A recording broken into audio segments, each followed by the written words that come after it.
Hey gang, it's Maria here from HockeyTrainingPro.com and RapidResponseGoalieTraining.com. It is a bit of a raging snowstorm here in southern Ontario today, which is beauty because we've totally been so deprived of snow. It is December now, and this is really the first good accumulation that we've had, so I'm pretty thrilled about it. Not everyone shares my enthusiasm, but that's okay. They'll get over it. Let's get to some workout stuff today.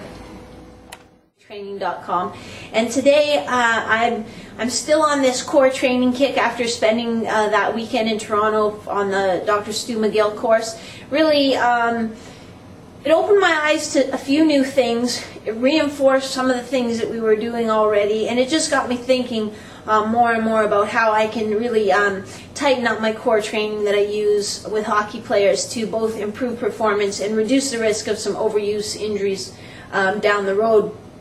So today I'm taking target on Russia, and when I was a kid, the Russians were always the the bad guys in every movie. It was the Russians, but today we're going to attack the Russian twist. We're going to send it right back to Russia because we don't want it anymore. When you do the Russian twist, your hips don't move at all. It's just a rotation of your torso. And what I learned on the Stu McGill course is that really the muscles of the torso are intended to decelerate movement, to stabilize. Even the deep muscles that go from one vertebra to the next that really look, if you just look at them, you think, oh, those are meant to rotate the spine. They're actually not. They're chock full of joint position receptors and what's called proprioceptors, and their job, their function, is to send information back to your brain, telling your body or telling your brain how your back is positioned and how much tension is on it and how quickly it's moving and how well it's stabilizing, so that then your brain can send out signals to other muscles saying, okay, hey, we need some help from the latissimus dorsi to stabilize the back for this next maneuver, that type of thing. So really our spine isn't intended to twist. And sometimes, I made the mistake too. I thought, well, slap shot, there's rotation. We need to strengthen that rotation and improve the power of that rotation. But what we need to improve is the stabilization, and then improve the power from the hips and the legs. And then, so if we can develop a lot of power from the hips and legs in a rotary plane, and then have this core stabilize it, that's what's going to give us a harder shot, harder slap shot, and score more dazzling goals. So today I'm going to show you a few core exercises that now have ended up on my naughty list. Some of them I haven't actually used for a couple of years, but I want to make sure you're not using them either. And then I'm going to show you some that are on my core training for hockey nice list. So here we go. Let's check out a few different core exercises and maybe how we can do a better job training the torso to make you a better hockey player. So we're going to start with the naughty list first. On the naughty list are my crunches, my reverse crunches, my oblique crunches, so either this kind or this kind. Those terrible leg throwdowns that everyone's coach makes them do, where someone throws your legs down and your back arches way up and then you come up and you end up with a sore back. That one's on the naughty list. The old Russian twist, so this one, holding a medicine ball, rotating side to side, or again, some coaches will say, oh, we got to touch the ball on each side. You're just getting that much more rotation, which over time could be wear and tear on your low back. And this is one that we used to do. It was programmed in. I worked at a big franchise sport conditioning place. It was in our programs, but catching the ball and passing it, so rotational med ball passes, those are out again. You could do those if you kept your torso perfectly still and it was just coming from the arms, but you can't do a rotation with the hips fixed and turning the shoulders on the hips. So those are my naughty list. Now here are a few from the nice list.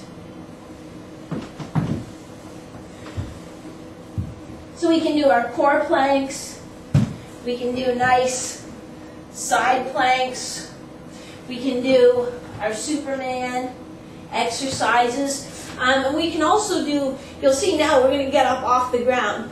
All the ones on the naughty list were done sitting or lying on the ground. Now on the nice list, we have a couple that are floor-based, but now we're going to take it up and make it a little bit more functional. So you can see how even from an athlete development perspective, these are some better options.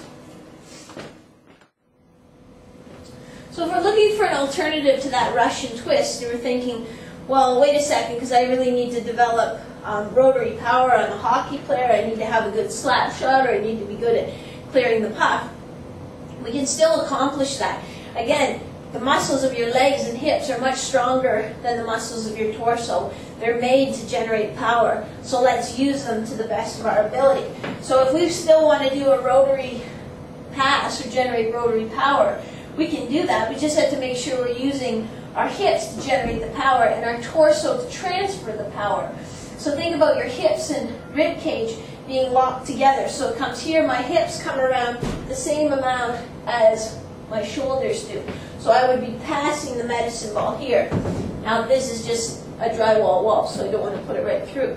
But you come here, pass, catch, but see how the hips and shoulders come around together. Then add on to that exercise you've seen us use before. For example, instead of doing a dumbbell press on a bench, we'll do cable standing press, or even bungee standing press if you're working out at home and you don't have access to adjustable cable column. Instead of doing seated row on a machine with a pad that supports you here in the front, do a standing cable row. Again, you're using your legs, your hips, your torso to anchor you while you're working your mid-back and your biceps on that pulling exercise. The way you would have to, if you were pulling something when you were on the ice or pushing someone on the ice, you have to be able to anchor it with your hips and your legs. And another one that I think of as a core stabilizer is the single leg squatting that we do so much of now.